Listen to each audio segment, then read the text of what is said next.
Hi, good morning, all. How was your day today? I hope all of you doing well.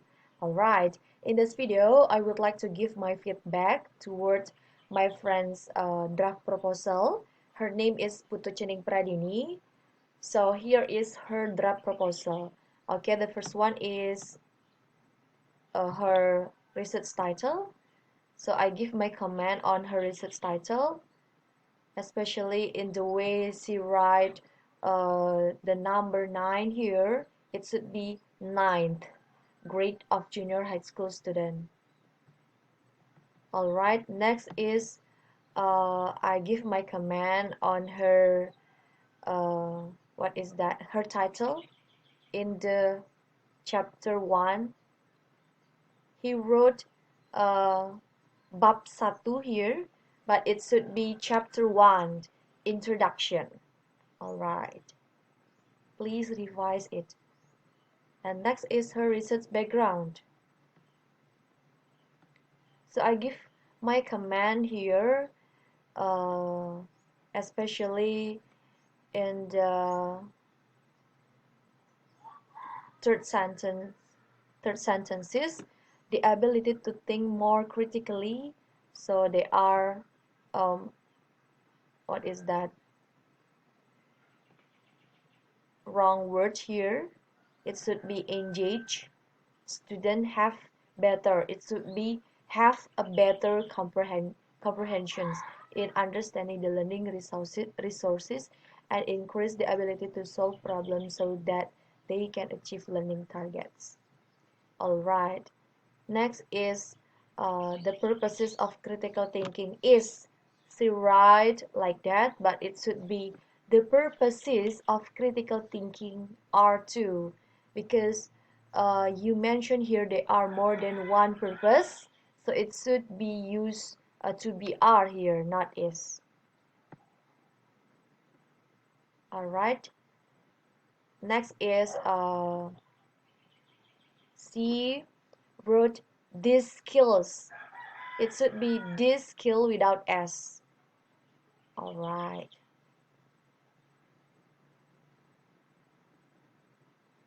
But the content in the first paragraph, I think all sentences already coherent when I read the first paragraph.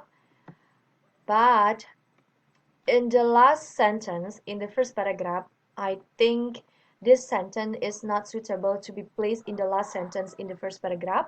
Why? Because this is good for the main sentence in the second paragraph. So I suggest you, Chening, to change this sentence into the main sentence in the second paragraph. So you can see, okay, I will read it. Indonesia is one of the countries that adopt English as a foreign language which must be mastered by students. Okay, the first that is the last sentence in the first paragraph, and your first sentence in your second paragraph is English is a foreign language that students in Indonesia must be able to master. I think uh, those sentences have the same point, right? So you can combine those sentences become one sentence uh, that become the main sentence in the second paragraph. Okay, I suggest you to change it. All right. Okay, so delete.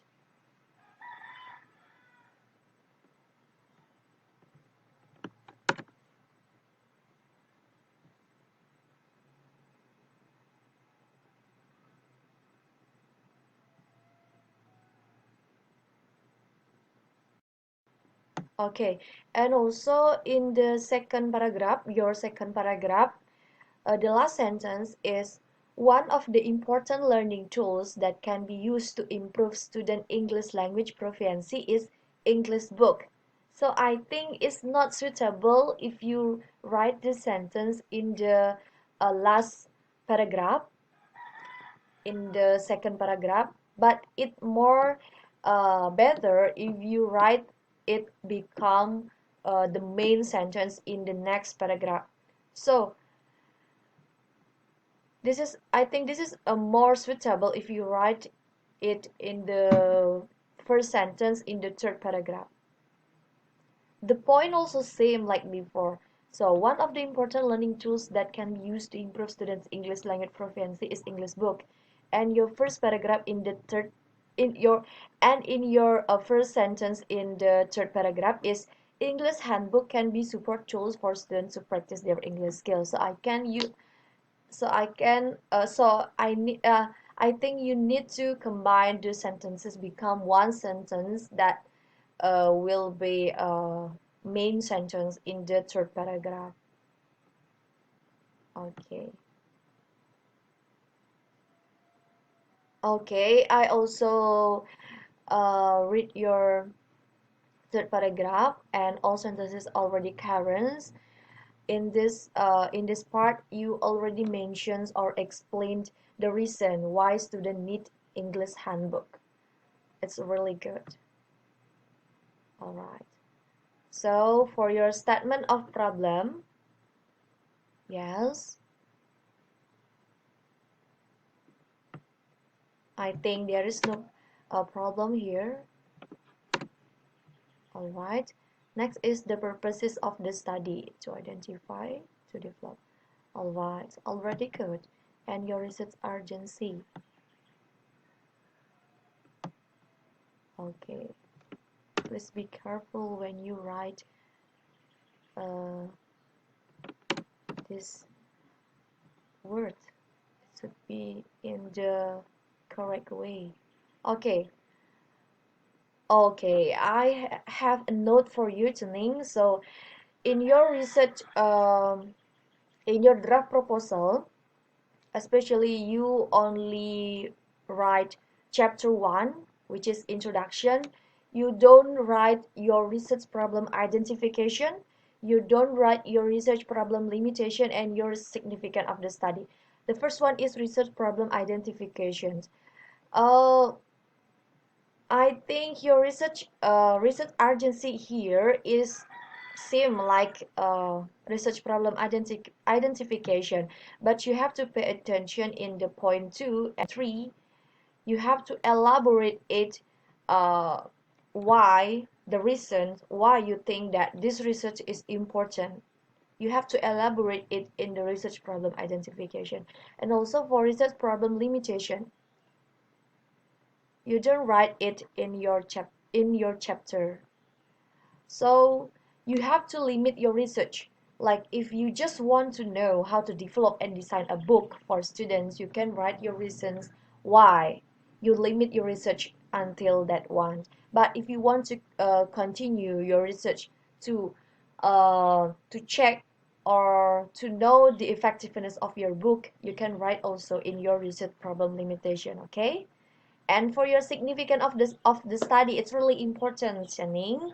You have to write the benefit or uses of your research, like from theoretically and practically. All right. Okay, please your draft proposal into the next chapter, chapter 2 and chapter 3. Okay, I think that's all for me. Thank you very much. So, keep spirit, Janine. We still learn here. Okay, thank you.